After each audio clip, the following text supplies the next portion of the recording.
What's on, ladies and gentlemen? My name's Ross, I like games, and today, I'm pretty happy. Because you know what? We've actually got all of the leaders from OP-12. We were told there were going to be 6 leaders. We've been waiting to see all 6 leaders. But now that we've actually seen the reveal of Koala, well, Koala was the 6th and final leader from the set. And that means that we can go and have a good old look about them. Sounds like a plan? Excellent. This is, of course, Legacy of the Master. We know it's going to be called that. And to be fair, we've not actually been told that this is going to be the case in English. We've not been told on the English website that there are going to be 6 leaders. However, we all know that the sets for us and the sets for Japan are the same, so we can head on over to the Japanese website, where it does indeed confirm for certain that there will be 6 leader cards. That is 100% confirmed, and I suppose it's technically possible that we get some extra leaders Japan doesn't get. Except it's not, and that's not the way they do things. So we have all 6 leaders. What should we be excited about? Well, let's start with the most recent one that was revealed, Koala. I love Koala. Now, full disclosure, I got super excited about Bello Betty back in OP-05. I like the Revolutionaries. I thought Bello Betty was going to be good. We all know how that turned out. It's not been good. Well, here we got a similar thing going on where we got a part yellow Revolutionary Army leader that I'm getting overly excited about. But I don't know. This one seems a little bit different. We've got a skill whereby when Koala the leader attacks your opponent's leader, if you've got 2 cards at least, with a cost of at least 8 on the board, you get to draw a card. Which sounds really awkward, but let's not forget we've got cards like Morley, that's a 4 cost, but when it's on the field, it counts as an 8 cost if your leader is Revolutionary Army. Or the Karasu, that is a 5 cost, but when it's on the board, if your leader is a Revolutionary Army, it's an 8 cost. So we've got cards already that we've seen that are going to help us with this very nicely. We've then got a skill whereby once per turn, when your opponent plays an 8 cost or higher character, or a character with an original cost of 8 or higher, or they play a character using a character skill not leader skill. So something like a Donquixote Doflamingo, for instance, that skill would not activate this. That's very important. You can make your opponent put the top card of their life into their hand. And sure, they get card advantage from doing so. They also then have 1 less life. This is going to wreck some decks. The obvious one here is Purple Luffy is going to have a very rough time. But there are decks like Blackbeard, for instance, which both has high cost cards and cards that, well, characters that play characters using effects. And any deck that does either of those, and there are a lot of decks that do either or both of those, are going to struggle here. This seems like a very good leader. Now, the first one that was revealed is still the one that I don't know exactly how to feel about that, and that is your Silver's Rayleigh. Because, first of all, we've got a skill here that says you cannot play 5 cost or higher cards in your deck.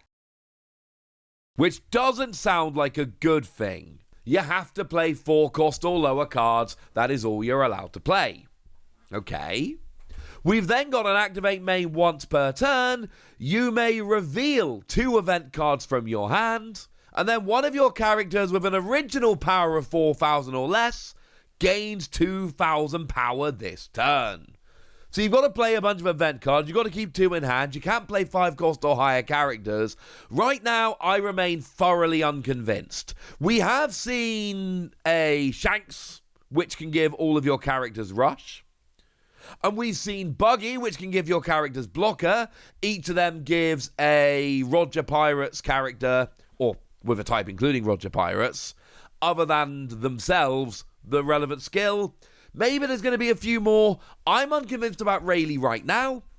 But remember, we've not seen that many cards from the set. Things could change. Now, Roronoa Zoro looks like a very interesting leader. we've got mono green here, and we've got Don X3, activate main, once per turn. When this leader attacks a character, it activates. But then for the rest of the turn, it cannot attack a character with an original cost of 7 or less. But it could attack like the leader or a high power character. You get a couple of attacks, which is obviously very fitting with Zoro doing its Zoro thing. We've also got a bunch of cards here that specifically work with slash characters, like the Kozuki Hyori, that lets you rest one Don and this character, and then you can search, assuming your leader is Roronoa Zoro, you can look at the top 5 cards of your deck and search them either for a slash character or a green event, which sounds very strong. So I'm just saying, this is another one where, we've seen a few support characters for this, which seem to help very nice indeed, keep them on the board and all of that. I think there's a lot to get excited about here, but we haven't seen enough of the set yet. So this is very much, they're all very much a wait and see at this point, but this one seems to have a bunch of potential. Take Koshiro, for instance. If one of your 5 cost or lower slash characters other than this would be KO'd by an opponent's effect, you may instead rest this character. And it's got blocker as well, which just seems pretty gosh darn good. This is one I've very much got my eye on. Now, one that I know a lot of people are going to be very happy about is Donquixote Rosinante. Now, this is a very weird leader, because it just wants you to play Trafalgar Law. Like, we got dual colour here, we got purple and yellow, 5,000 power, 4 life, all very standard. And then once per turn, if your Trafalgar Law would be KO'd, you may instead add the top card of your life to your hand. Okay. But then we've also got activate main once per turn, Don -1, and then during this turn, the next 4 cost or higher Trafalgar Law that you play is 2 cost less. Which seems really, really good. Like, really good. Don't forget, we recently, it's not out in English yet, but it has been released in Japan, so keep an eye on this one. But we did recently have a promo Trafalgar Law, which is a 4-cost blocker. Oh, hang on a second, that seems pretty relevant. And if you've got the same number of Don as your opponent or less, you get to add a Don rested. Still seems very, very good. We've got the new Trafalgar Law that is coming in this set, which gives a 1k boost to all of your Donquixote Rosinante or Heart Pirates characters, and adds an active Don, so it's essentially a 4 cost when you're playing it with this leader. We've got a new event which increases the power of one of your Trafalgar Law by 2k for the turn and makes them unblockable. We got a new event that lets you recover a Trafalgar Law from your discard pile. It's just full Trafalgar Law all the time. And I'm telling you, this one, firstly, we've got a bunch of good Trafalgar Law already. Secondly, some of the support we're getting in this set seems nuts. And thirdly, we will get more Trafalgar Law in future. Maybe it's going to be a little while before we get some black or yellow Revolutionary Army, but does anyone honestly think we're not getting any purple or yellow Trafalgar Law anytime soon? Then the main colours law comes in. I'm just saying, this one seems very, very good. Now, I haven't mentioned the new Kuzan yet as one of the ones I'm most excited about, but as I told you previously, this is just about the most consistent leader I think we've seen. The consistency of this is off the charts. Have we seen any good enough support for this yet? No. To be blunt, we haven't. There is a Kuzan character we've seen, and the Kuzan character looks alright. Looks kind of interesting. It gets +1 cost if you've got 5 or more cards in hand, which is fine.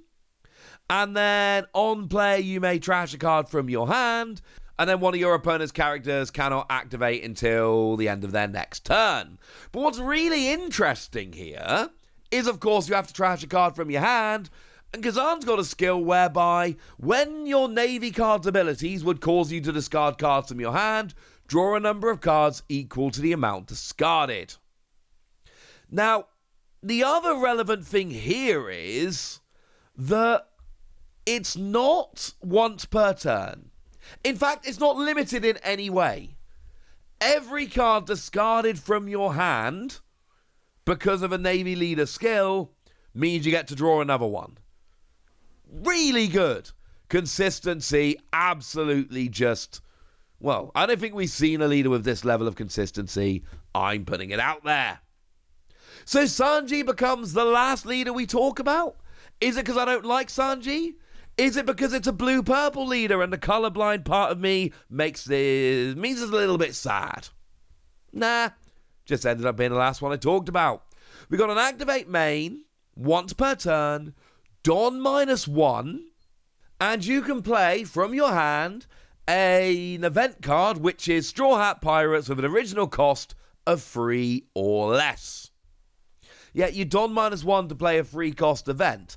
And I don't think we've seen a good enough event here, let's be clear. I'm not sure we've got one that's particularly broken yet. But you know there's going to be something in the set. And this is another one where, I mean, look, we know what the deal is here, yeah? We know Straw Hat gets more cards than, like, any other type. I haven't actually checked that. Maybe Navy wins. Point is, we get a lot of Straw Hat cards. So there's going to be more that makes this good in the future. But yeah, being able to play a free cost event for Don -1 seems very good. And then when attacking, if you've got the same number of Don as your opponent or less, you add a Don from your Don deck rested. It's accelerating Don, which purple leaders have done forever. Still a nice little bonus though now, isn't it? I think this looks like a very strong set of leaders. Rayleigh is the one we got excited about, the first one they showed.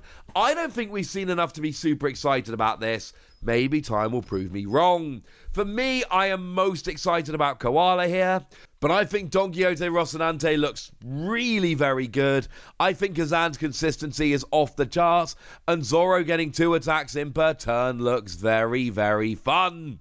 But I don't know what you think. Which of these leaders are you excited about? Which ones do you think look busted? Tell me in the comment section. Go nuts! Be nice. And then make sure you like this video, subscribe to this channel, follow me on Twitter at @TheWasi. That's where we talk about One Piece and a bunch of other card games. And please do consider checking out patreon.com/PTCG Radio, where you can support the channel, get some bonus podcasts, join a Discord, and all kinds of fun things. But by far the most important thing as always, look after yourselves till next time, would ya? Thank you very much for watching. My name's Ross, and you've been watching Wasi Plays.